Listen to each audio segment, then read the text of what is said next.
When we last met, the 13 American colonies had joined together to fight a war against the British. Eventually, and with a little help from their friends the French, the colonies won the war and confirmed that they were now a country. But just because the colonies chose the name United States doesn't mean the states were actually united after the war. And that's how we got a lovely little document called the Articles of Confederation. A lot of times in history classes, the Articles of Confederation are glossed over pretty quickly. But as we'll see, it's a lot easier to talk about the Constitution after discussing what made the Constitution possible, the Articles of Confederation. So get out your quill and inkwell. I'm Dr. Danielle Bainbridge, and this is Study Hall, U.S. History to 1865.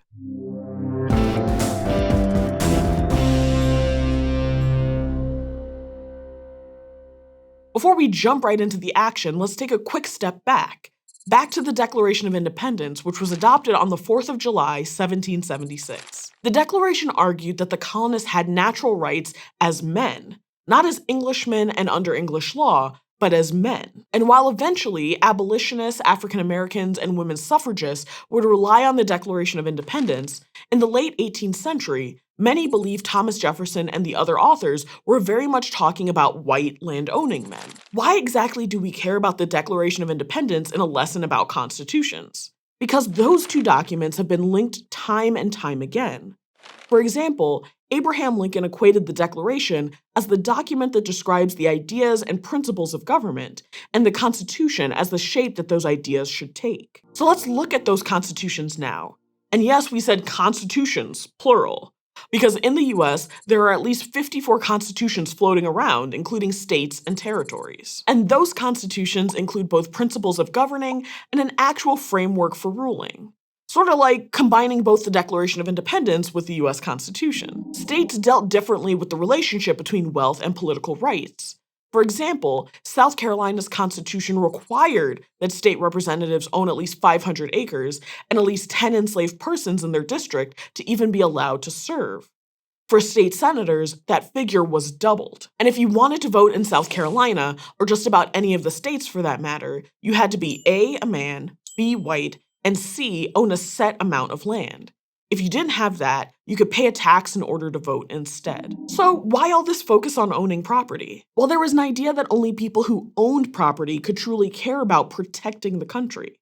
If you didn't own any land, why should you care if the federal government passes a law raising property tax? Or if another country tries to invade and take said land? And while some may think of the US as a land of opportunity, to white men living in 1790, the US was very much a land of, well, land. So if South Carolina was over here, then way on this side were Pennsylvania and Vermont. Pennsylvania threw around the idea of making property ownership mandatory for voting. But here's the thing. Prior to the Revolution, Pennsylvania was largely ruled by the Quakers. Most were pacifists, and many faced abuse for not supporting the war. But thanks to immigration issues, the Quakers were a small group, and so they ended up forming a lot of relationships with other religions, businessmen, and so on. The Quakers were major supporters of the Revolution.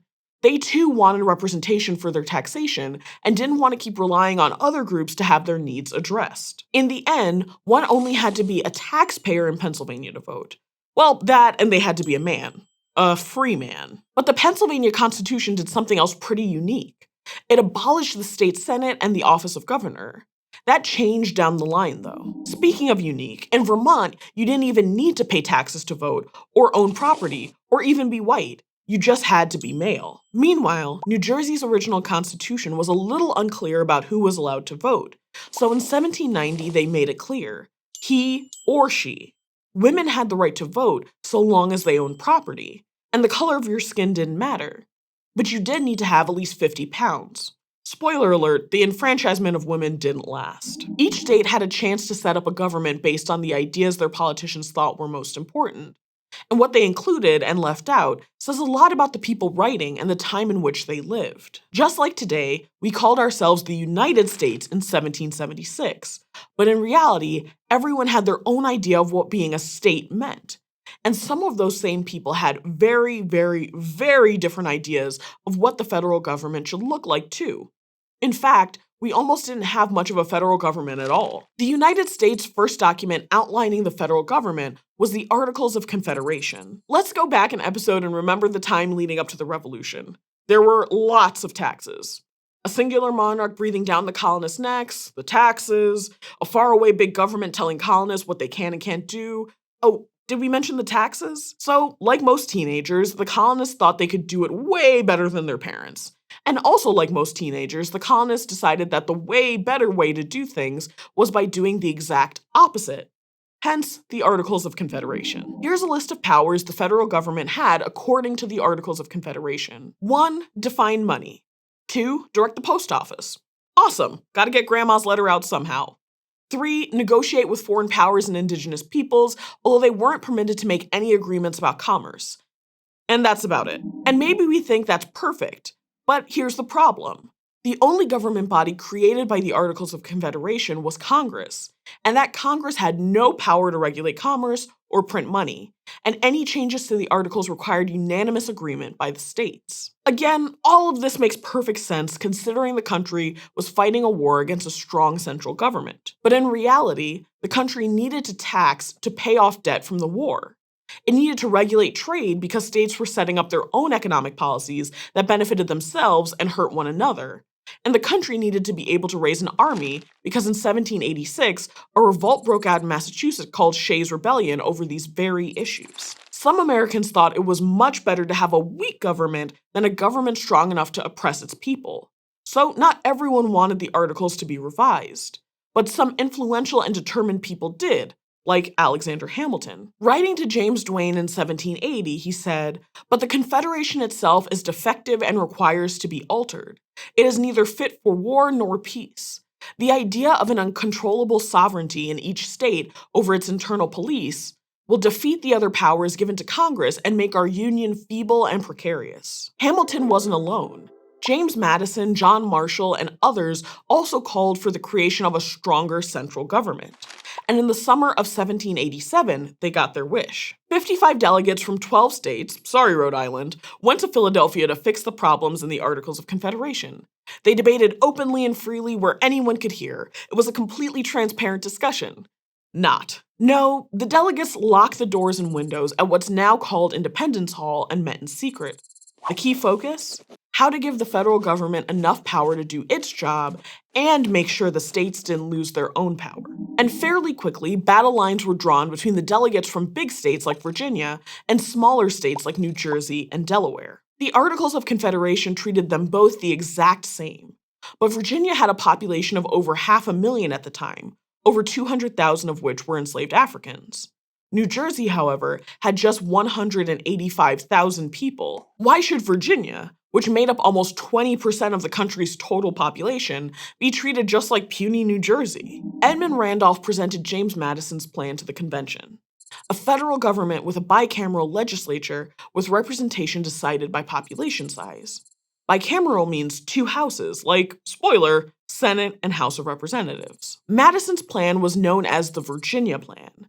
The smaller states weren't loving that idea, so they presented their own, the New Jersey Plan, which was in some ways a rehash of the Articles, a unicameral or single house of government, and each state would get one vote. It did, however, also allot some taxing power to the states while proposing that federal law took precedent. What these plans danced around is the fact that states like Virginia, Maryland, South Carolina, and North Carolina were big because each one had close to 100,000 enslaved persons. And as a reminder, all the people at this convention were white, mostly landowning men, not super representative of the population as a whole.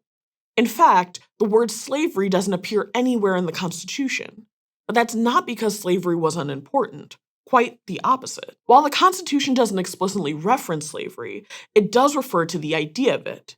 The fact that the word itself wasn't mentioned shows just how difficult it was to reconcile the institution with the idea of a country conceived in liberty, even though, or maybe especially because, much of the wealth of that country was produced by enslaved people. The delegates agreed to the 3/5 clause, a law that counted enslaved persons as 3/5 of one person for purposes of counting the population for taxation and representation. The Constitution also includes the fugitive slave clause, which required enslaved persons who had escaped to be returned to their owners if captured.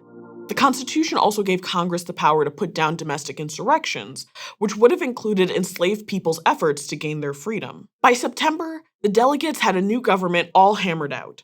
Neither the Virginia Plan nor the New Jersey Plan was adopted. Instead, the Connecticut Compromise was implemented, creating a Senate with each state getting 2 votes and a House of Representatives with representation decided by population. The Constitution also created the office of the President and a Supreme Court, giving the federal government 3 different branches. Oh, and the Constitution said the federal government could tax, regulate interstate commerce, raise a short-term army, and stated that the Constitution was the supreme law of the land. By 1790, all states had ratified the Constitution on the condition that a Bill of Rights would come next. And it did, becoming the first 10 amendments to the Constitution. So the founders didn't get it exactly right the first time. The Articles of Confederation were a huge failure. And they kinda got it wrong the second time too. Hence why we needed 27 amendments to the Constitution. But that's okay, because the Constitution was not and is not a perfect document. It excluded millions from voting and serving in government. It preserved the institution of slavery even if it didn't say so directly. It was the final act of the Revolutionary War, a war that promised liberty to all, but in reality never came close. And those state constitutions? A snapshot of how divided the United States was and still is. Liberty to someone living in Pennsylvania might mean something completely different to someone living in South Carolina. And it's those divisions that will come back to haunt and inspire the United States for the rest of this series. Thanks for watching Study Hall U.S. History to 1865, which is part of the Study Hall Project, a partnership between ASU and Crash Course. If you like this video and want to keep learning with us, be sure to subscribe. You can learn more about Study Hall and the videos produced by Crash Course and ASU in the links in the description. See you next time.